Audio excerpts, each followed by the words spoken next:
Hi everyone, welcome to my channel. My name is Dr. WAN and I'm here to address part 2 of the previous clip which I made with regards to the requirements to move to the UK or US or Canada. A recap of what I said in the other video. I did advise each and everyone interested, whether you are a business person or you are a student or you are a visitor, to make sure that you have a bank account with current information. That is how you raise your money in that bank account. So it should be consistent. Take, for instance, you want to be chipping in some money, say once a month or bi-weekly or weekly.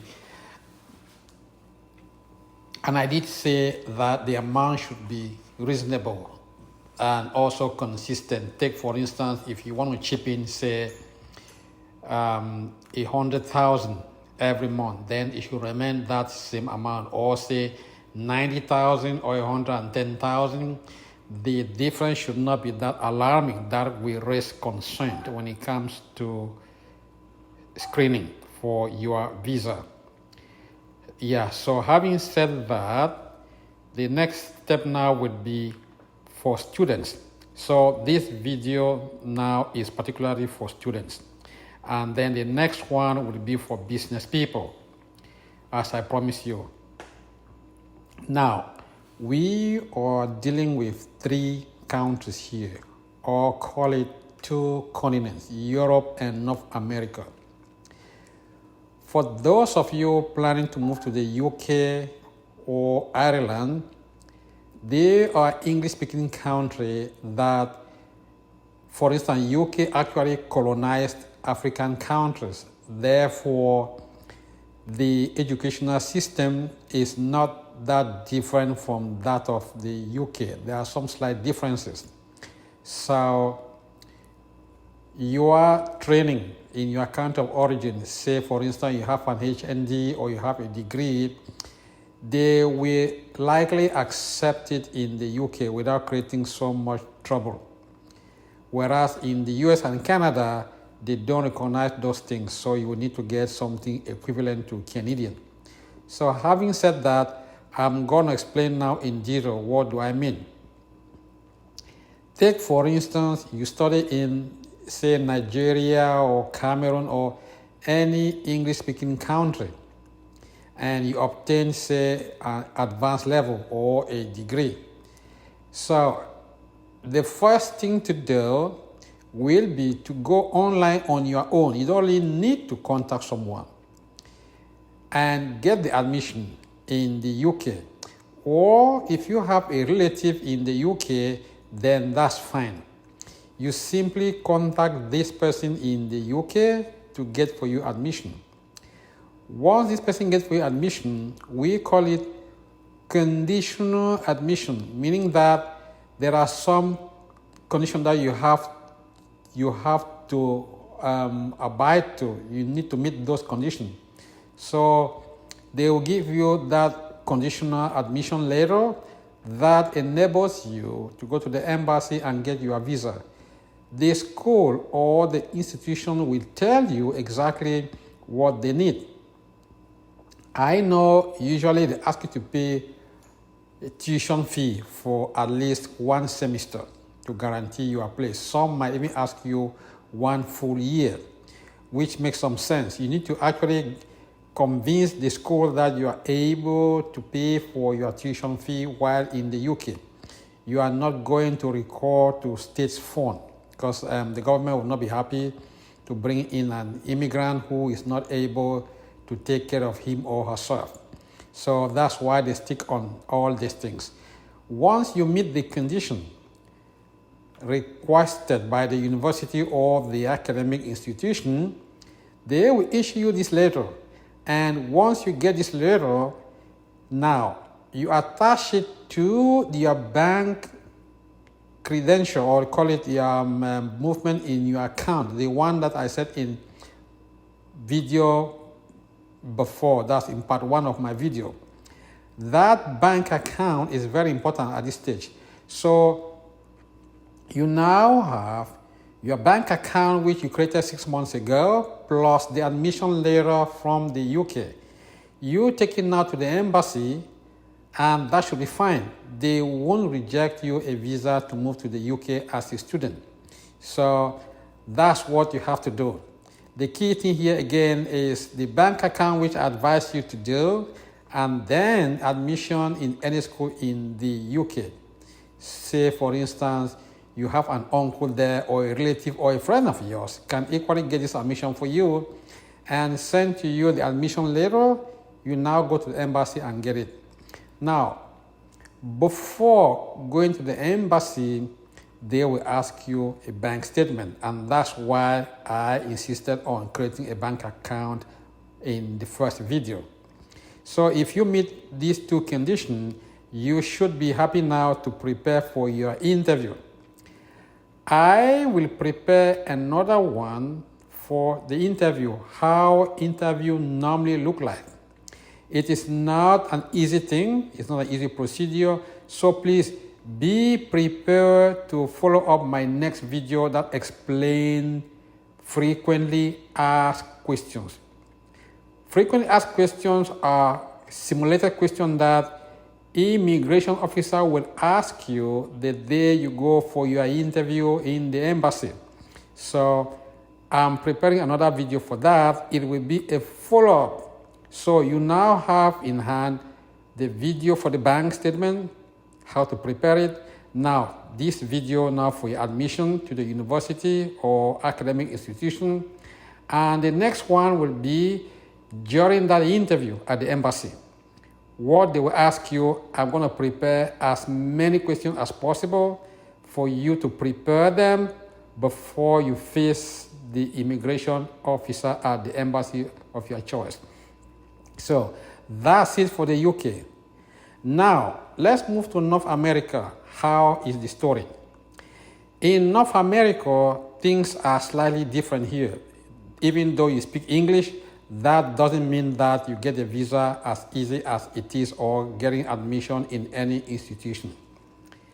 Take, for instance, those of you who did HND. HND in North America is considered as an associate degree.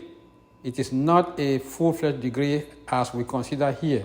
Our degree here are 4-year program, whereas your HND, I think, is 2 years or 3-year program. So you don't really have a degree, as we call it here, but you have an associate degree.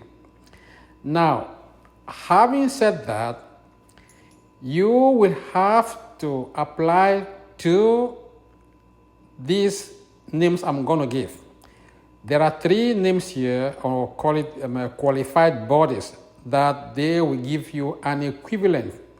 Reason being that what you've studied so far in your country of origin here is not recognized. So this group of people or the body will now equate it to something Canadian or North American. That now facilitates you getting admission in any school. The 3 names are ICAS, WES, and ACA. I say it again, ICAS, WES, and ACA. There's also ECE. So those are the 4 bodies that deals with certification equivalency in North America. There is just no way you can gain admission in North America institution without passing through these 4 bodies. Now, how do you do it? It's quite simple. You can either contact someone living in North America to pay on your behalf because you need a credit card. When you pay now with your credit card now, they will now ask you to send your transcript. When we say transcript now, you yourself cannot do it. You have to go back to the school where you graduated ask the school to forward your transcript because they need some stamps there, how credible they are. So there are chances that if you do it yourself, you risk not going through because they consider it as fake. Do not, for any reason, send your transcript yourself to these 4 bodies. The 4 bodies again are ECA, ACA, ICAS, and WES. Those are the 4 bodies for Canada and the United States that they do evaluation of your academic credential. Once you send this transcript to them, within 2 weeks, they give you the North American equivalent. So, meaning that your transcript now is of no value in North America. You now use their own certificate equivalents, which they will issue to you. With that one, you are already 50% gone, the process. So now, you use now the equivalents issued to you to apply for any school in North America, say in Canada or the US. It makes it a lot more easier and less hassle. Once you send that certificate issued by these 4 bodies, the school now will grant you admission. Now, the story doesn't end there. Another thing is some of those schools might ask you proof of English.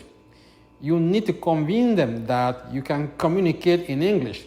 So if you have an English test done, then that would be wonderful. And then you forward the document to them and pay the tuition fee. Once you pay the tuition fee, you can now use the admission letter with your bank statement. With the bank statement now, you go to the embassy and get your visa. Like I said, there's going to be an interview at the embassy.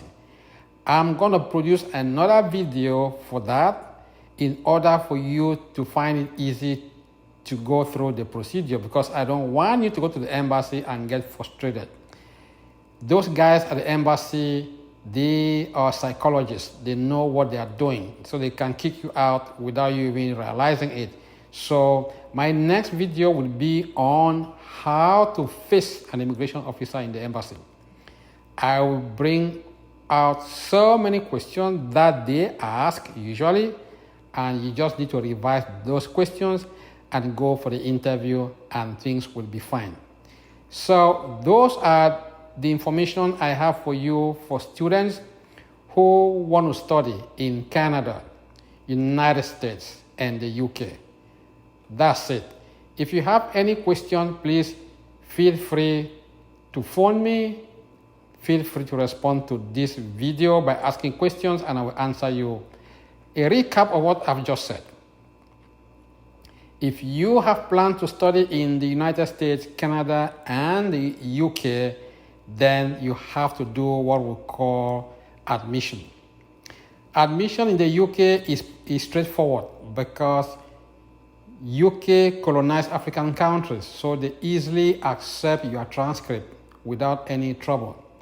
You send your transcript to any school in the UK, you get your admission. Some of the admission letter might be conditional.